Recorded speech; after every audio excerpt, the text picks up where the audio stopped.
So chapter 6, Dhyana Yoga. So as I told you, chapter 5, there was a small glimpse of Ashtanga Yoga to establish, this, that to tell that it's not very practical. Ashtanga Yoga to realize God, it's not that easy and it's quite impractical. So Lord Krishna suggests that, Bhakti Yoga is better. So that is why that small trailer was given in 5.27 and 28, right? Like what was that? Sparshan kritva bahir bahyan chakshuschaivantare bhruvoho pranapanau samau kritva nasabhyantara charino. You have to focus. You have to focus right in between both the eyebrows and fix your mind. So that trailer was given over there.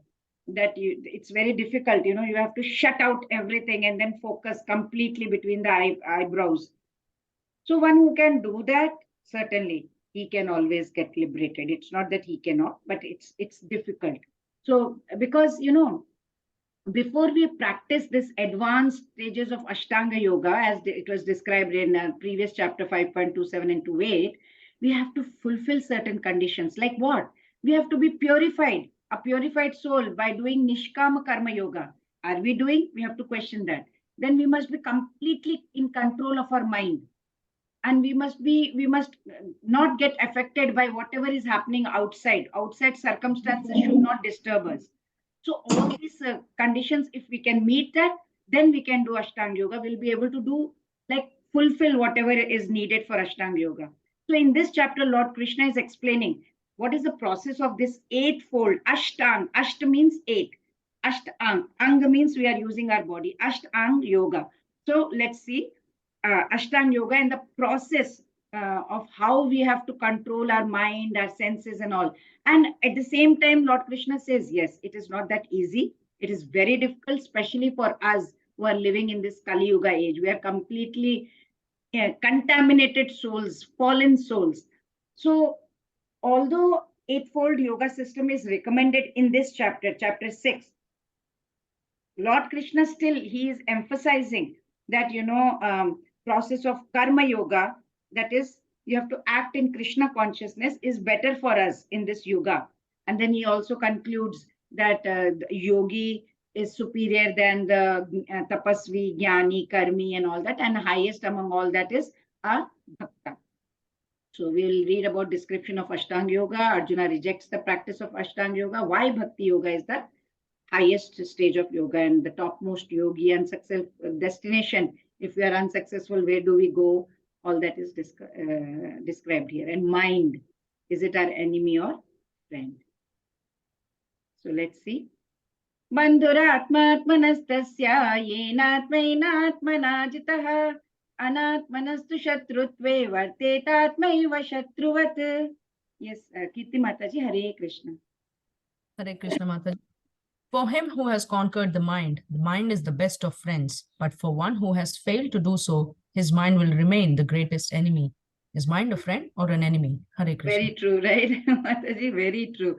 We all know people, we always have so many good things happening in our life.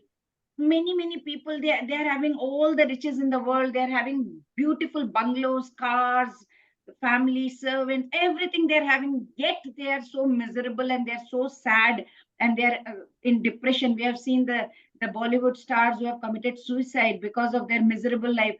They had such a great life, at least in the external front. It showed as if they had all the riches in the world. Why? Because their mind is tormenting them non-stop. Incessantly it is tormenting them, and it takes us through the depression. Then it will take us through hatred, extreme hatred, anger, tension, anxiety, stress. It can be for any reason. It can be that we have lost something, or our life is not going the way we want to. Everything we want our way. Everything doesn't happen our way. We have to accept few things. Like somebody accidentally throws a stone at you. What happens? Somebody hits you. It may pain for a day or two. That's it. After that, it will be gone. You won't remember it that much, right?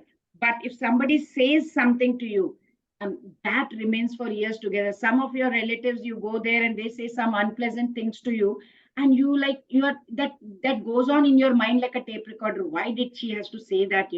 What did I do to her? Why did she behave like that with me? And it will go, and sometimes mind is so powerful. You decide, you make a resolution immediately on the spot. No, I am not going to talk to that person ever again. We shouldn't be that, rigid also. And it agitates our mind. So Prahlad Maharaj also, he told his father, you think, you think that you have enemies outside and anything. No, it's not that. There is no enemy outside of your mind. It is all inside, father, he said. But the same mind has the potential to become our friend. That is very important. How? We have to bring it under control. We have to cut down. As soon as you are getting some damaging thought, cut it there and then. Say Hare Krishna, Hare Krishna, Krishna Krishna, Hare Hare, Hare Rama, Hare Rama, Rama Rama, Hare Hare. If you are not able to say the whole sentence, then at least say Hari Hari Hari Hari, Hari Hari Hari Hari, Hari 7 times. At least say that, so that you bring your mind under control of the intellect. Intellect means something which will tell you this is right, this is wrong. And it can only be done through spiritual practice. You have to keep practicing, keep chanting. That's why I said, how many rounds you are chanting, please let me know. So the takeaway of this shloka is that if we chant Krishna's name 24/7, 365 days, whole life, that is the solution to all the problems. Then the mind, it gets, the tape recorder is running with Hare Krishna, Hare Krishna. Where is the time and where is the place for the mind to think about anybody else? Like Haridas Thakur, he was beaten in 22 marketplaces. But what was he doing? In the mind, he was continuously chanting the name of Lord and asking Lord to forgive them who was beating them, right? So chanting is something that will cure our mind from whatever materialistic contamination that we get into. If we take to this process, we will be definitely, surely be happy and satisfied and content, which many people don't. So we'll go through Ashtanga Yoga. We'll see that, is this a kind of yoga? It's like, so difficult to do this. It's not our cup of tea, right? So the true sannyasis, who are they? Many times we get confused. If they are doing like this, we think they are great sannyasis. Some are called Palahari, some Babas are called Dudahari, Palahari, eating on only fruits, Dudahari, like they're only drinking milk. Then there are some Pavanahari who are surviving only on air. They're just breathing, not eating or drinking anything. And there are Naga Babas also, right? Who don't even wear any clothes. They are completely renounced and they say we don't want to touch anything. But Lord Krishna here is saying, he's dismissing all these concepts. He says this external act of asceticism is not something that will make you a sannyasi or a yogi. You can renounce the fruits, the breathing techniques you may use. You may try to be not wearing clothes, but that won't help. What ultimately you have to do is you have to renounce the fruit of your action and you have to surrender it to God. Then you are a true renunciant or a yogi. But nowadays, what is happening? Look at the thing that yoga has become. They have made it like exercise only, completely. Massage is going on over here. Is this yoga? Animal massage. Then you have, so many. You have cat also, massage, yoga for cats also nowadays. So it's such a nice, great thing in Western world nowadays. Everywhere you will see yoga studios have come up in every part of the world and the country also. But what is yoga? Yoga is connecting to God, right? So different kind of yoga is karma yoga, jnana yoga, ashtanga yoga, bhakti yoga, different. It is how we are getting connected to the divine, our consciousness and divine consciousness. That's it, nothing in between. So our consciousness, the moment it gets connected to the divine consciousness, we are doing correct thing. And what is it not? It's not just breathing air. It's not just physical exercise for a healthy body. It's not just going and sitting in Himalayas and doing something. Better facility for sense enjoyment. No. So that is not what it is. It is our individual consciousness connecting to the supreme consciousness. So we have to choose our goal, and that will help us to define our goal. So there are practices, physical and mental difficulties when we are doing Ashtanga Yoga. It's not that easy to do Ashtanga Yoga. So we'll see what all difficulties we have. We have physical difficulties also. Yes, Hima Mataji, can you read the translation? One should hold one's body's neck and head erect in a straight line and stare steadily at the tip of the nose. Thus, with unagitated, subdued mind, devoid of fear, completely free from sex, one should meditate upon me within the heart and make me the ultimate goal of life. Hare Krishna. Yes. Thank you, Mataji. So you can see the physical difficulty. It is the yoga process. It is practiced. Why? So that we can see the supreme soul in our heart. It is the localized form of the Lord and Paramatma. There is no other purpose. The purpose of yoga is to get connected to the supreme soul. So the one who does not want to do this, then there is no point, no need to do the yoga because you're wasting time. Then you are doing just mock yoga. That is the practice you are doing.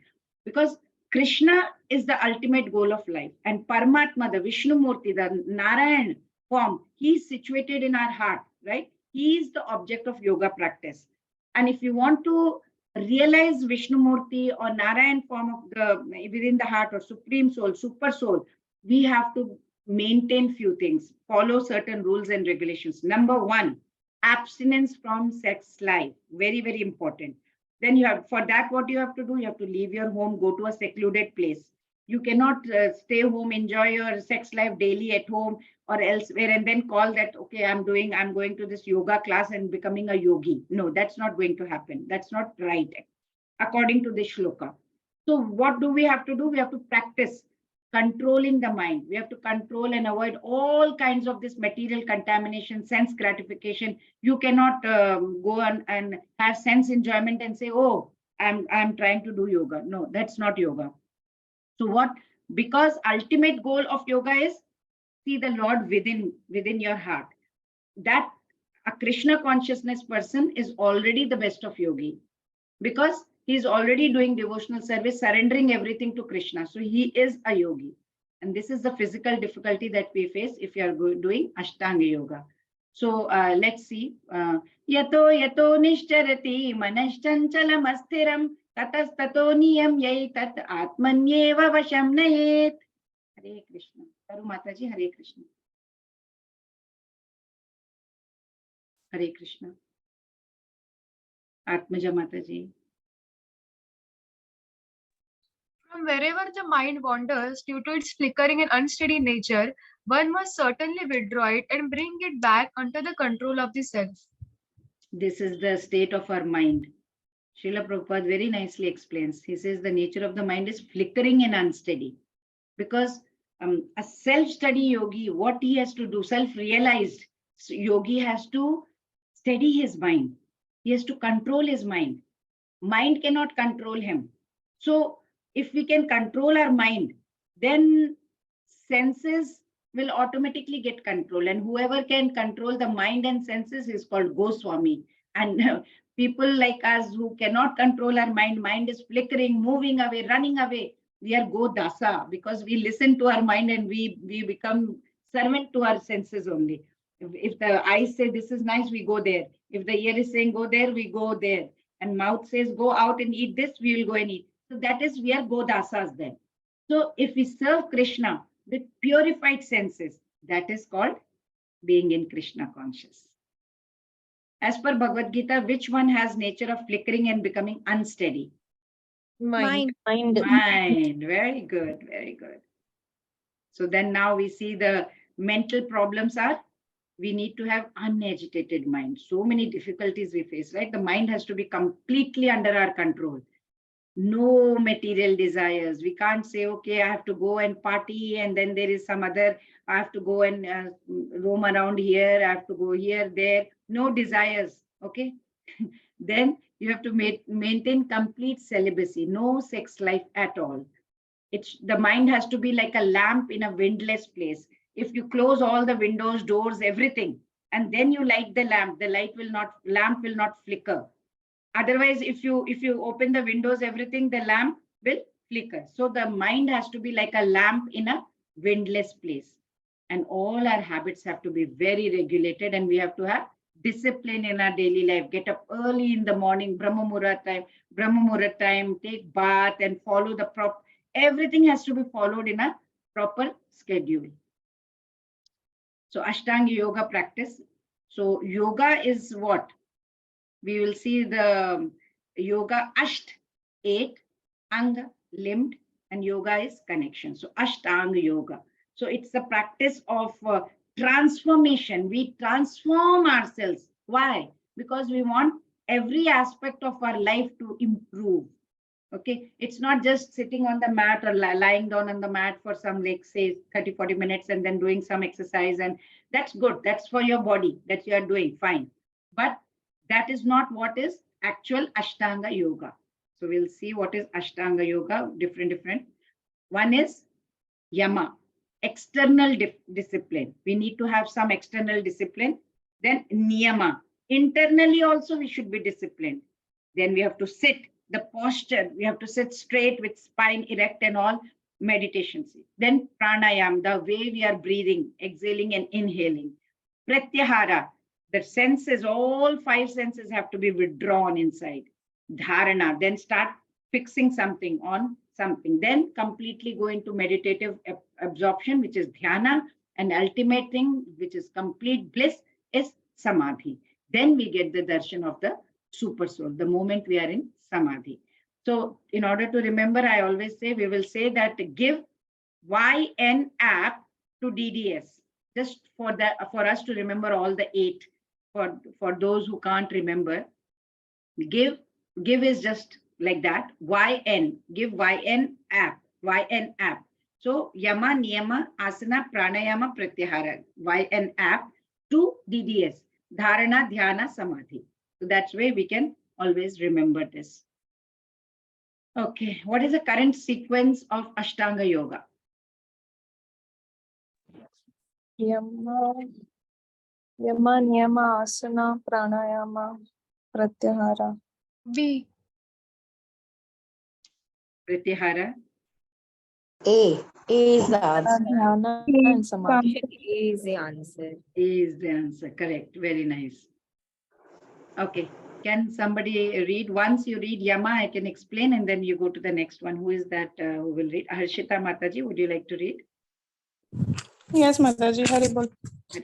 Yama, he should live alone in a secluded place and should always carefully control his mind. Hare Krishna. So yama is the first limb, the external discipline, right? So we need to have, there are 5 yamas. You should not be having violent nature. Then you should always be very honest. Don't steal anything. Then you should be brahmacharya, means you should be a right use of energy, because then only no sex, like, right? Then you should not be hoarding. You should not be non-greedy. You should be like non-greedy. Then those are the external disciplines that we need to follow to control our mind. Yes, please. Continue. Continue, Mataji. Yama, temperate in his habits of eating, sleeping, working, and recreation. Yeah. Hare Krishna. Hare Krishna. So niyama means what? It's the second limb. Internal means there is a duty, right, towards ourselves. But we can say that ni means what? Inward, within. Then again 5 niyamas that we have to follow. We have to be very clean, always taking bath and all, and clean inside our mind also. Should always be content in our mind. Do a lot of discipline, internal discipline. There will be so many, that inherent burning desire has to be there to seek God. And then swadhyay, which is self-study. We should be trying to reflect ourselves. Whatever we have learned, we should reflect upon it, not just read and leave it. Reflect it. And then surrendering to the higher power. That is internal discipline that we need to follow, about the habits of eating, sleeping, working, recreation, and internal discipline is this. What is the third limb? Let's read. Continue, Mataji. Asana, lay kus grass on the Usha ground. grass. Usha means that grass only. Yes. Kusa grass on the ground and then cover it with a deer skin. The seed should neither be too high nor too low and should be situated in a sacred place. One should hold one's body, neck, and head erect in a straight line and stare steadily at the tip of the nose. Thus, with an unagitated, subdued mind, devoid of fear, completely free from sex life, one should meditate upon me. Hare Krishna. Hare Krishna. Self-explanatory, right? How you have to sit. You have to lay a kusha grass, cover it with a deer skin. In those days, they used to put it. The people ask usually why they put deer skin, because they say that ants and all these insects come. So that to avoid that, they used to put that, thinking that once they see the deer of a skin, they may not attack. And in those days, even if they used the yogis used to kill the animals for betterment, because then the animals would move on. Evolution takes place from animal kingdom, they would move on to the human kingdom. And those days, if they could kill the animals, they could revive the animals also. Not like Kali Yuga. Now it's not appropriate, because we don't have those powers. Yogis here are true yogis are very, very rare to find. So the seat should neither be high nor low. It should be in a very sacred place. We have to sit straight, as you can see in the picture, the way you have to sit, staring at your nose and all this. So you have to have that. Patanjali used to say, sthira sukham asanam. You have to be in a very comfortable position so that you can remain there for hours together. To sit hours together, it should be comfortable, right? So they used to make sure that everything is very comfortable. Yes, please continue. Pranayam. Practice stopping the movement of the outgoing breath into the incoming and incoming breath into the outgoing, and thus at last remain in trance. Hare. So that prana means what? Energy, the life source. So pranayam can be understood as breath control. You have to have that restraint over the breath. And then you can, like there, Baba Ramdev keeps telling Kapalabhati, and all these are breathing techniques. So this helps to cleanse our breath. So you have to start doing that. That is pranayama. Yes, please. Who will read? Dharani Mataji, Hare Krishna. Hare Krishna Mataji. Hare Krishna. Dharana. Discipline. Pratyahara Mataji. Yes. Dharana 6.18 disciplines his mental activities and becomes situated in transcendence, devoid of all material desires. He is said to have attained yoga. Hare Krishna. Pratyahara is there, fifth limb. That is the Pratyahara. Pratya means to withdraw, draw back. Like, you draw in. And the second part is hara, ahara. Ahara means whatever we take in is called ahara. Like even the food, we call it ahara, right? That whatever we take in is called ahara. So that is what is pratyahara. So we have to withdraw whatever we are taking in. We have to withdraw that so that we can stop the material things like, sight, sound, the senses. We have to stop that and meditate without getting distracted from outside things, external things. And dharana, as Mataji just read, dha means what? We have to maintain, hold something. And ana means something else other than that. So what about dharana means? Fix your mind. Fix on what? Something. You can take anything like internal body part, or you can take some chakra and something external also, some statue, some object, anything. It's not important what that object is. The main purpose is focus on it. That is the main purpose. And why focus on it? Because keep on focusing on it, it will quieten your mind. It will still your mind with total concentration. That is the reason. Yes, Mataji, continue. Dhyana. As a lamp in a windless place does not waver, so the transcendentalist whose mind is controlled remains always steady in his meditation on the transcendent self. Yeah. So the dhyana means again like lamp in a windless place. No diversion. Completely focus. So it is built upon asana, which is a physical posture for sit properly, then pranayama, then which is breath control. So first you are sitting properly, then your breathing control, you have control over your breath. Then pratyahara, you are controlling your senses also. And then dharana, which is you are focusing on something, right? And then comes dhyana. Dhyana means to think about something. So your main purpose of meditation is what? You have to interrupt wherever the mind is running away, you have to interrupt, cut it over there, cut all the fluctuations of whatever the senses are going here and there, right? Very hard, because the mind keeps on going towards past also, memories, which is very hard to quieten, but you have to quieten it and then bring it on dhyana. Yes, ma'am. Samadhi. One is never shaken even in the midst of greatest difficulty. This indeed is actual freedom from all miseries arising from material contact. Yeah, Hare eighth Krishna. limb. This is Hare Krishna. Eighth limb of yoga is samadhi. So we know samadhi is what Buddha used to say, enlightenment, right? Bliss. Buddha got in enlightenment. That is samadhi. So if you break the word into a sama and dhi, if you break it, what happened? This is a Sanskrit word. Sama means what? Same, equal. And dhi means to see everybody equally, like we already learned in 5th chapter.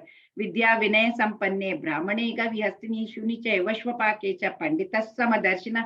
Whoever reaches that stage, he will see super soul in every being.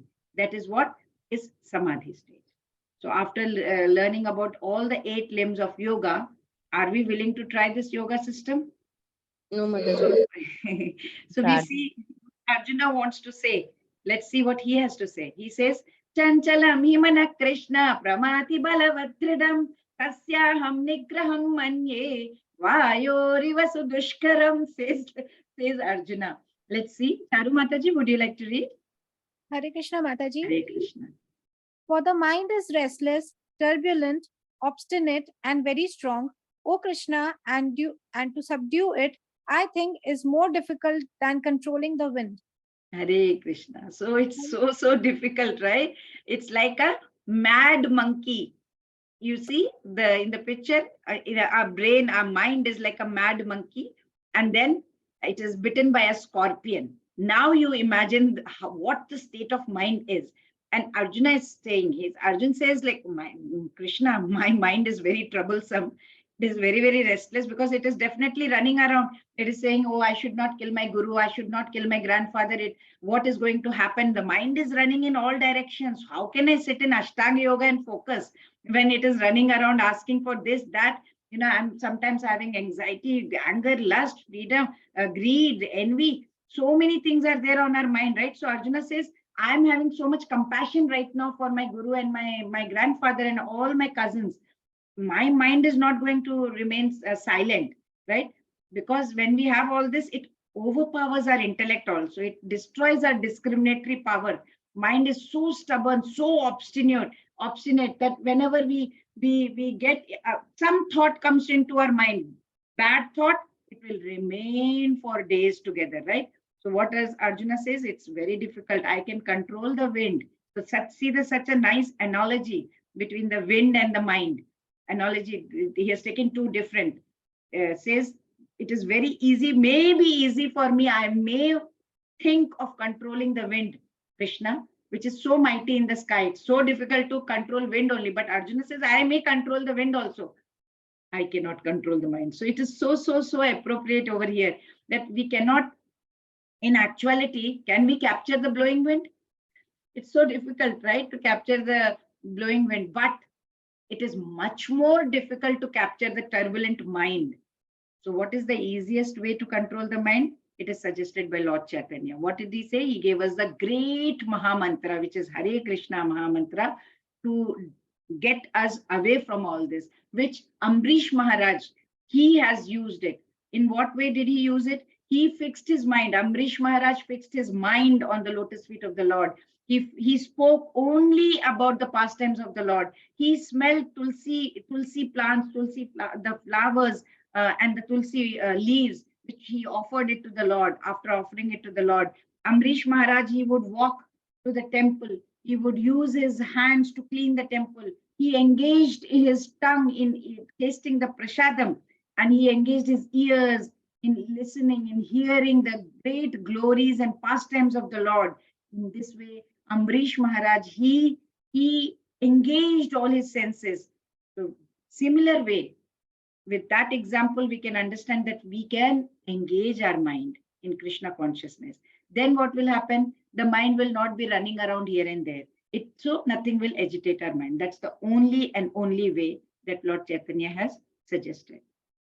Who is a perfect example of how to engage all senses in service of Krishna?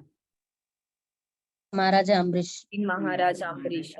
Yes. Maharaj. Correct. Which yoga was rejected by Arjun by saying that it's impractical and unendurable? Ashtanga Yoga. Ashtanga Yoga. Yes. Ashtanga Yoga. Yes, please. Sridevi Mataji, would you like to read the translation? Hare Krishna. Hare Krishna. Mataji. One Atmaja. whose mind is unbridled. Are you hearing, Mataji? Hare Krishna. Can you read again, please? I didn't hear. Yeah. For one whose mind is unbridled, self-realization is Mataji, difficult first work. 6.35. 6 point. Lord Sri Krishna said, Lord Sri Krishna said, "O mighty armed son of Kunti, it is undoubtedly very difficult to curb the restless mind, but it is possible by suitable practice and by detachment." Please Hare continue. Krishna, Mataji. Please continue, Mataji. For one whose mind is unbridled, self-realization is difficult work, but he whose mind is uncontrolled and who strives by appropriate means is assured of success. That is my opinion. So now Hare Lord Krishna. Krishna is giving his opinion. What does he say? He says, Asamchayam mahabhaho manodur nigraham chalam abhyasena tu kaunteya vairagyena cha grihyate. Now Lord Krishna is giving his opinion. What did he say? He says, Mahabhaho, person who has defeated so many people, right? He has defeated so many warriors. Come on, can't you defeat your mind? So Asamchayam Mahabhaho. So he knows. Lord Krishna is saying, yes, I acknowledge there is a problem there. I know I'm not saying that, what are you talking about? I'm not saying that. I understand that there is a problem. But Lord Krishna says it can be controlled very easily. So what is Lord Krishna saying? He says, Arjuna said it's very difficult to control. So rather than agreeing with Arjuna's statement that mind is difficult to control, Lord Krishna says, see, there are so many difficult things coming in your life. But do you sit and say, okay, sorry, I can't do it anymore, and you just sit and just give up? No, we keep pursuing, keep trying, right? And just because the exam is very hard, we don't stop studying, we don't give up. Just because there is some project work in the office, which is very tough, and you have to keep racking your brain for that, does not mean that you give up. You keep trying. There's so many difficult things in the world, right? But we remain undaunted and keep moving forward, right? Even the sailors know when they go into the sea is dangerous. Anything can happen anytime. But do they just sit ashore? No, they go. Similarly, we catch flights, right? We go to different places from point A to point B. There is a risk involved. Flight may crash. But does that mean that we're sitting at home and saying, oh, sorry, we are not going? We will not go by my car also. We will, in fact, for that matter, anything, right? So we don't remain undaunted. We keep trying. So Lord Krishna is assuring Arjuna, mind can be controlled by vairagya and abhyasena tu kaunteya vairagyena cha grihyate. Vairagya means what? Detachment. So the moment we see mind is running towards objects of attachment, or it is thinking about all waste things to remove, and we need to eradicate that attachment immediately. Unnecessary thoughts come into our mind. Just get away from it, cut it. And abhyas, how to cut it? Through practice. So he says, you keep having that consistent, persistent effort we need to put. Because see, any old habit also, doctor says, or you ask any psychologist also, they say if you want to change any old habit, it's 14 days is needed. 14 to 15 days, you can change any habit to a new habit. Similarly, this also needs habit. Our habit, the mind keeps running away, we cut it, bring it back. Mind, we are chanting Hare Krishna, Krishna Krishna, Hare. Oh, I have to go there, right? An appointment. Cut it. Hare Krishna, Krishna Krishna, Hare Hare Ram. So you have to keep telling your mind, cut it, bring it back. Abhyasa and Vairagya. So that is what we need. Practice is very important. Very important work for all of us. Like we are all sadhakas, right? We are all practicing. So practice is something. Once we do that, it's like a key. It can open the door to what? To master and for the excellence, or to master the chanting, right? For example, first time when we start, like I always say, when we start typing, when I first started typing, one finger, and it took me so much time to type a word, right? And then slowly after years, what happens? The fingers are flying on the keyboard very quickly. Similarly with the driving also, once first time we sit, we are nervous and we are driving very slowly, looking here and slowly turning and pressing the brake all the time. Then slowly, once we become expert, we are just driving in speed, right? With confidence.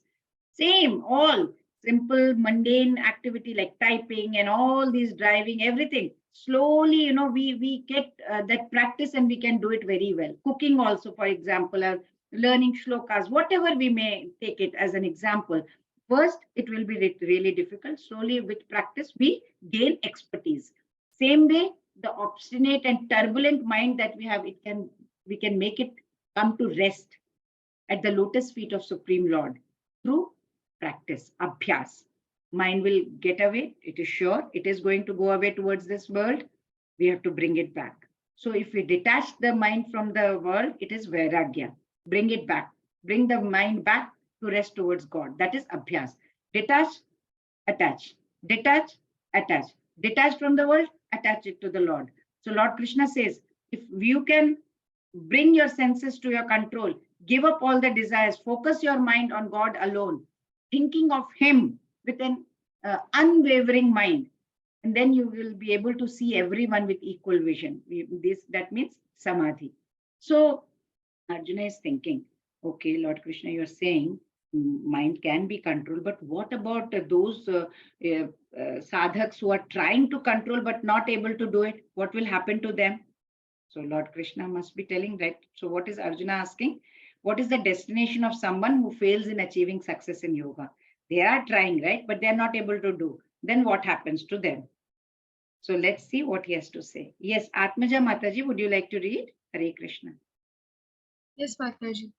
After many years of enjoyment on the planets of the pious living entities, is born into a family of righteous people or into a family of rich aristocracy. Continue, Mataji. He takes his birth in a family of a transcendentalists who are surely great in wisdom. Verily, such a birth is rare in this world. Yeah. Hare Krishna. So Hare Krishna. What is Lord Krishna is saying over here in this shloka? He says, Arjuna, one falls from yoga because of his desire for bhog. He wants to bhog. He wants all this material thing. That is why he's falling. But if a person tries to do some kind of devotional service, may not be 100%, then Lord Krishna is saying that after death, he will go to heavenly planets. He will enjoy there for some time. Again, come back. Once pious credits are over, he will come down to the earth, and then he will be born in a very spiritual and a very nice pious family where he will still have the chance. So that is why we see there are many children who are 2-year-old, and they are already knowing so much, and they're having so much knowledge and so much interest. They're already born in a devotional family, spiritual family. And from the age of 2, 3, they are all doing devotional service. So they get a chance to move further in their devotion towards Krishna. So if you are in the beginner stage, then you go to heaven, enjoy, take birth in a rich aristocratic family. But if you fall from a very advanced position, you are really just, you have done 80% of Krishna consciousness, 20% in remaining, then you will take birth in a spiritual family where you have a chance to proceed further. And beginner means you will be born in a very rich family. Like you will be a son or a daughter of a prince or a king, or you will be a prince of a king, or you will be in a very multi-millionaire family. You will be born there like that. Beginner stage. So spirituality means what? It's a win-win situation always. So we need to follow Narad Muni, who is one of the greatest yogi and devotee of Lord, right? So if we don't engage our mind in Krishna consciousness, then what will happen is the mind will be running towards Maya only. So that is why we need to understand that we cannot do that, right? We cannot sit in that meditative pose for a long time and keep sitting in a sitting posture. We may focus for 2 minutes, 3 minutes, 5 minutes, 10 minutes max, and then mind will run away. So if we just sitting like that, we are wasting our time, right? So it's better to engage ourselves in devotional service. So what does Krishna says? Better to be a yogi. How? Yes, please. Darshana Mataji, would you like to read? Hare Krishna. Hare Krishna. A yogi is greater than the ascetic, ascetic, greater than the empiricist, rest, and greater than the fruitive worker. Therefore, O Arjuna, in all circumstances, be a yogi. तपस्विभ्योऽधिको योगी ज्ञानिभ्योऽपि मतोऽधिकः कर्मेभ्यश्चाधिको योगी तस्माद् योगी भवार्जुन. Srila Prabhupada explains very nicely. He says whenever we are talking about yoga, it means linking our consciousness to the supreme consciousness, right? That supreme super soul. That is what we are supposed to do. So that different methods are adopted by different yogis. When we are linking processes predominantly in fruitive activities, because of fruitive, I want something in fruitive activity, then it is karma yoga. When we are giving up everything and surrendering it to Krishna in karma yoga, that is fruitive activities. When it is predominantly practical, rational, we are trying to gain some knowledge, that is jnana yoga. When we are trying to develop a devotional relationship with Krishna completely in that will become bhakti yoga. We are using all 9 processes of devotional service. That is bhakti yoga or Krishna consciousness, which is ultimate perfection of all yogas. Why? Because Lord has confirmed over here that the superiority of yoga, he has said. Yogi is greater, he said. But he has not mentioned that it is better than bhakti yoga. He has not said that. He said yogi is greater than ascetic, greater than empiricist, and greater than fruitive worker. He says yes, he is greater than that. But he has never said he is greater than bhakti yoga, right? Because bhakti yoga means what? It's full spiritual knowledge. Nothing can excel that, says Krishna in the coming shlokas.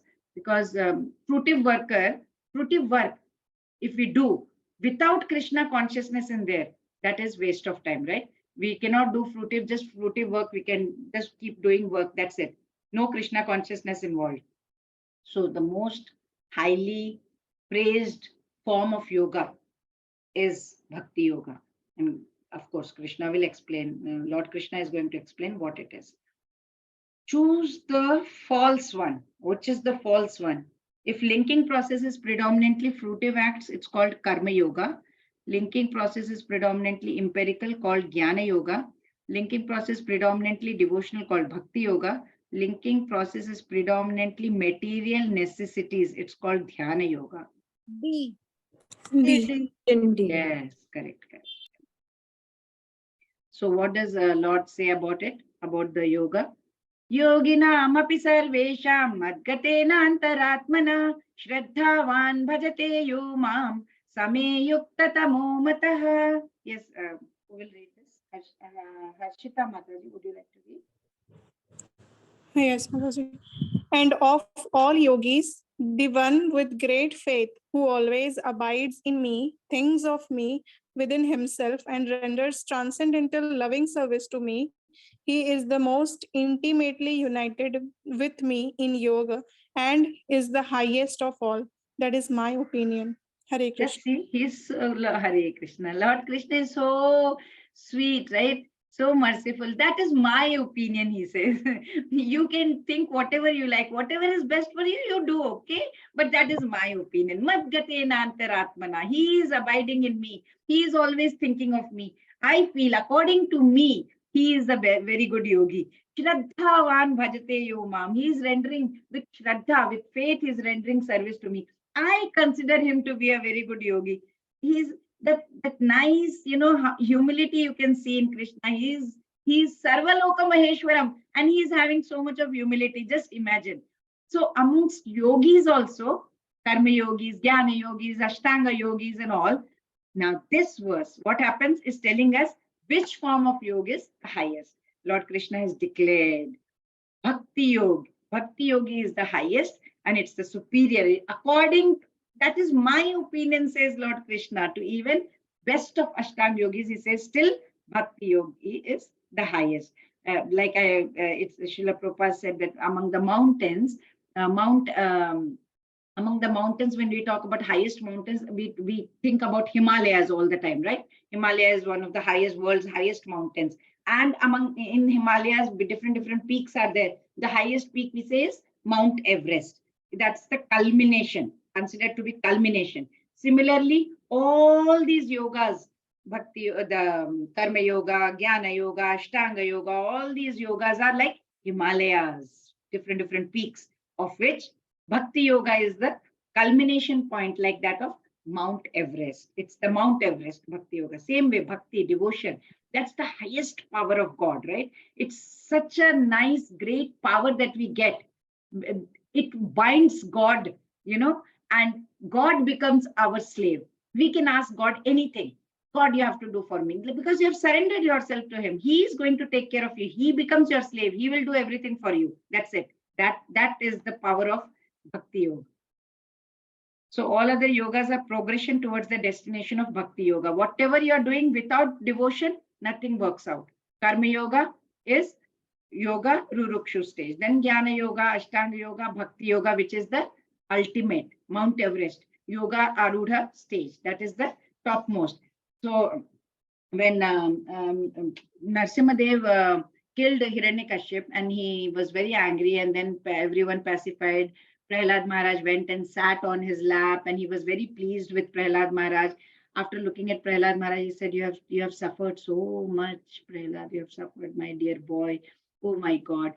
Ask me, what do you want? So, because, he says, no. I am not a businessman. I am not a mercantile businessman, Prabhu. I don't want anything, Narsimhadev. It's not, it's pure devotion for you. That's it, God. It's not that just because I have prayed to you, you have come, you will ask for a boon, I will take some remuneration from you, or any kind of boon from you, or any wish that I will ask you to fulfill for me. No, that is pure devotion. So when you are doing Bhakti Yoga, what happens is you get maximum results, minimum effort you need to put, just chant, no qualification. You can be anyone, any stage, you can start. Completely sin-free. There is nothing, oh, paap lag jayega, don't do this way, don't do that way. And ultimately, best part is Krishna will take control of it. So that's the destination of a topmost yogi, right? Goloka Vrindavan. Who is the highest yogi according to the last verse of Bhagavad Gita, chapter 6, according to Lord Krishna? Best sentence out of this. Option C, one who thinks of Krishna and renders service. Krishna and renders service Correct. to That's him. the best one, right? One who thinks of Krishna and renders service unto him. So in Satyuga, they used to meditate on Lord Vishnu because they lived for 1 lakh years. They had time to do that. Treta Yuga, they were doing a lot of sacrifices because a lot of cleanliness was needed and it was going on. Dwapar Yuga, elaborate temple worship used to be done. But when it comes to Kali Yuga, very difficult, right? So in the age of Kali, we have short lives, very short lives, And in future, it is said in Bhavishya Puran that we will not live beyond 20, 30. That's it, the age limit. In Kali Yuga, people are quarrelsome. They are very lazy. They are misguided. They are unlucky. And above all, always disturbed for something or miserable. So very less time. Nobody lives like, 100 plus average, 100 plus years, right? Average time. So that is the problem of Kali Yuga. So Kali Yuga, we need to have only and only mantra that can help us, which is Hare Krishna, Krishna Krishna, Hare Hare, Hare Rama, Rama Rama, Hare. Why? Because it will help us to get away from whatever reactions we are going and offenses we are doing, and gradually, slowly, it will elevate us towards the loving service of the Lord. So when you see the lift and the staircase and you have to go to 35th floor, what would you prefer? Would you want to go on the lift, or would you like to take the stairs? Stairs. Take the stairs. You want to go to 35th floor. We'll take Lift, up the lift, Mataji. So 35th floor, you don't mind taking the stairs? So take the lift. You will be tired, right? If you better to take the We lift take the and lift, go. ma'am. So Bhakti Yoga is like the elevator or the lift. Just go inside, chant Hare Krishna Maha Mantra, keep looking at God, keep enjoying the nature, just go up there to the Goloka Vrindavan. That's it. And speed, full speed. You can take the staircase also.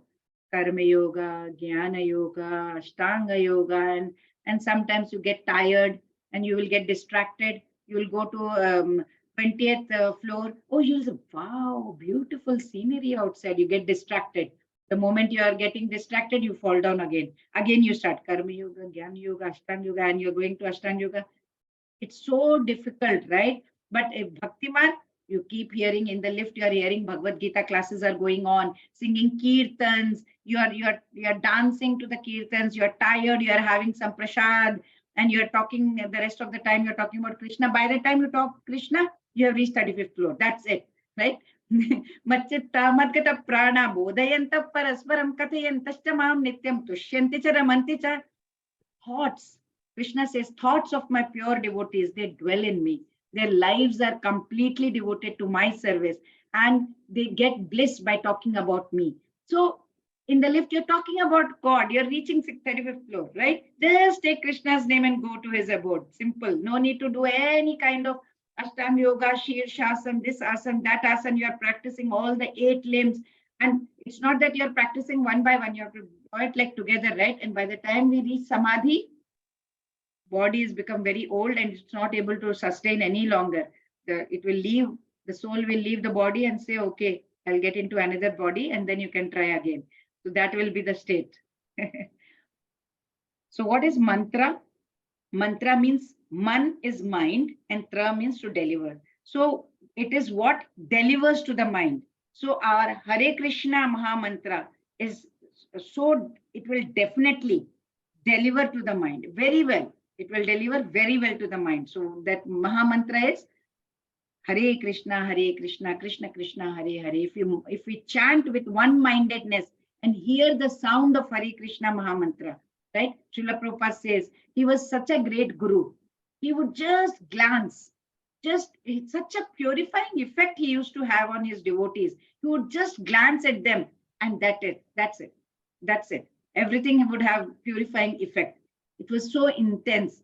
So when you're doing japa, you have to do japa with constantly and softly, not very loudly and shouting, right? So we can try and think how we can find such a competent guru like Srila Prabhupada.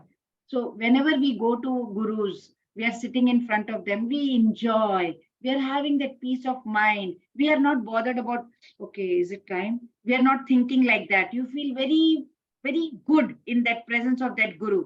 Means you have found a guru, says Srila Prabhupada, like Srila Prabhupada only. So it's not a time, right? It's the taste. So we need to develop that taste of Krishna. And then, of course, we need to have the association of devotees and like that. Then we'll be able to see, like in Srimad Bhagavatam, first sloka it is there, right? Nashta prayeshu bhadreshu nityam bhagavata sevaya bhagavata uttama shloke bhaktir bhavati naishtiki means what? The remedy to eliminate whatever inauspicious things we have in our heart. So many kama, krodha, moh, lobha, mad, matsari we have. These are all the obstacles we are having to go towards self-realization. The remedy is association of Bhagavatas. There are 2 types of Bhagavatas. One is the book, Bhagavad Puran, and another is devotee Bhagavata, right? So these are the remedies to eliminate the obstacles. And what is Sankirtan? When we are doing with Mridanga, Tal and Kartals and all together, all of us singing together, that is Sankirtan. And it is written in Srimad Bhagavatam that whatever result was obtained in Satya Yuga and Treta Yuga by performing sacrifices, Dwapar Yuga in temple worship, in Kali Yuga, if you just do Nama Sankirtan, Nama Smaranam, that's it. You will be rescued in this dangerous age of Kali. There are many, many scriptural references for chanting the holy name of Lord. For example, you can see in Narayan Samhita, who will read, Charu Mataji, would you like to read that? The white one, the highlighted white one, you can read. Hare Krishna Mataji. Hare Krishna. In the age of Kali, however, people should simply chant the holy names of the Supreme Personality of Godhead. The Hare Krishna mantra is specifically mentioned in many Upanishads, such as the Kali Santarana Upanishad, where it is said. Yeah. So you can see that in the age of Kali, people should simply chant the holy names of Lord Krishna. You can see that. What is written in Kali Santarana? Kalautu nama matrena pujyate bhagwan harihi. So you can see that. Then another is from Kali Santarana Upanishad only. What did they say? After searching through all Vedic literature, can't find religion more sublime for this age than chanting of Hare Krishna. So you can see that. Iti Shodashakam Nam Nam Kali Kalmashanashanam. All Kalmasha will be gone, removed. Then you can see in Bhagavad Gita, Yajnanam Japa Yajnosmi. In 10.25, it says, of all the sacrifices, I am the chanting of holy name. Then when you go to scriptural references of Chaitanya Charitamrita, there it is written, Harer Nama, Harer Nama, Harer Nama, Eva Kevalam, Kalau Nasti, Eva Nasti, Eva Nasti, Eva Gatir Anyatha. So, first, if you want to progress spiritually in this age of Kali Yuga, there is no other alternative. There is no other alternative. There is no other alternative to the holy name and the holy name of God. Then there is another scriptural references you can see in Srimad Bhagavatam, right? Kaler dosha nidhe rajan nasti haiko mahan gunaha kirtaneya deva krishnasya mukta sangas param vrajet. You can see in this age of Kali, there are many faults. So people will be subjected to many miserable conditions. So, but Hare Krishna mantra, it will free us from all material contamination. We can say Kaler dosha nidhe rajan. So this Kaler dosha in this age of Kali, asti haiko mahan guna. What is the best thing that we can do here? Kirtana deva krishnasya. Krishnasya, keep doing kirtan of krishnasya. Krishna. Mukta sanga param vraje. Will be freed from all kind of material contamination and elevated to spiritual world. Then you can see scriptural references in Antilila also. It is written that therefore you have many names such as Krishna and Govinda by which you expand yourself. So we have to understand that we have to take the name of Lord. In your holy name, there is all good fortune for all living entities. Says. Then we have over here, what are the don'ts of chanting? So what are the don'ts? Aishwarya Mataji, would you like to read the don'ts? Yes, Mataji. Yes. Don'ts for chanting the Maha Mantra. One should not chant only a portion of the Maha Mantra. Means Hare Krishna, Krishna Krishna, Hare Hare. Don't say Hare Rama, it's gone. One should not chant while reading a book or newspaper or watching TV, etc. So let's see the do's now. What are the do's of chanting? Chant the Panchatattva mantra before starting to chant the Hare Krishna Maha Mantra. So what is the Panchatattva mantra? Jai Shri Krishna Chaitanya, Prabhu Nityananda, Shri Advaita Gadadhara, Shri Vasadi Gaura Bhakta Vrinda, Hare Krishna Maha Mantra. Hare Krishna, Krishna Krishna, Hare Hare, Hare Rama, Rama Rama, Hare Hare. And then we have to chant? Audibly. We have to chant audibly, loud enough to hear the mantra. Pronounce each name distinctly. How? Hare Krishna, Krishna Krishna, Hare Hare, Hare Rama, Rama Rama, Hare Hare. Yes. Chant with respect, devotion, and concentration. You can chant in any place, sitting or walking, facing any direction. You can chant at any time. However, it is recommended to chant during the early morning hours, Brahma Muhurta. You can chant either before or after taking bath. It is recommended to chant by keeping count. What are the benefits of chanting? Freedom from the reactions of sins, relief from unwanted drives and habits, freedom from anxiety and stress, peace of mind, real happiness, enlightenment. What people say about chanting Hare Krishna? It's really a process of having self-realization of God. George Harrison. Everything started happening for me when I began chanting Hare Krishna. Jean-Claude Harris. Chanting Hare Krishna had made a tremendous impact in my life. Albert Ford, owner of Ford Motors. I've been chanting Hare Krishna for many years and I've never found anything more pleasable. N.D. Desai, leading Indian industrialist. Chanting Hare Krishna has helped me face all the ups and downs in my life with a great confidence and peace of mind. Rishikesh Maftala. By starting to chant Hare Krishna, I felt tremendous happiness. Chanting helped me give up bad habits. It changed my vision of thinking. My outlook towards life is a lot more brighter after starting to associate with Hare Krishna devotees and chanting the Maha Mantra. Maha Mantra significantly reduces stress, depression, and the mode of ignorance and considerably increases mode of goodness. David Wolf. When I am stressed out, I chant. It's one thing which charges my battery. It clears my mind and brings me back in focus.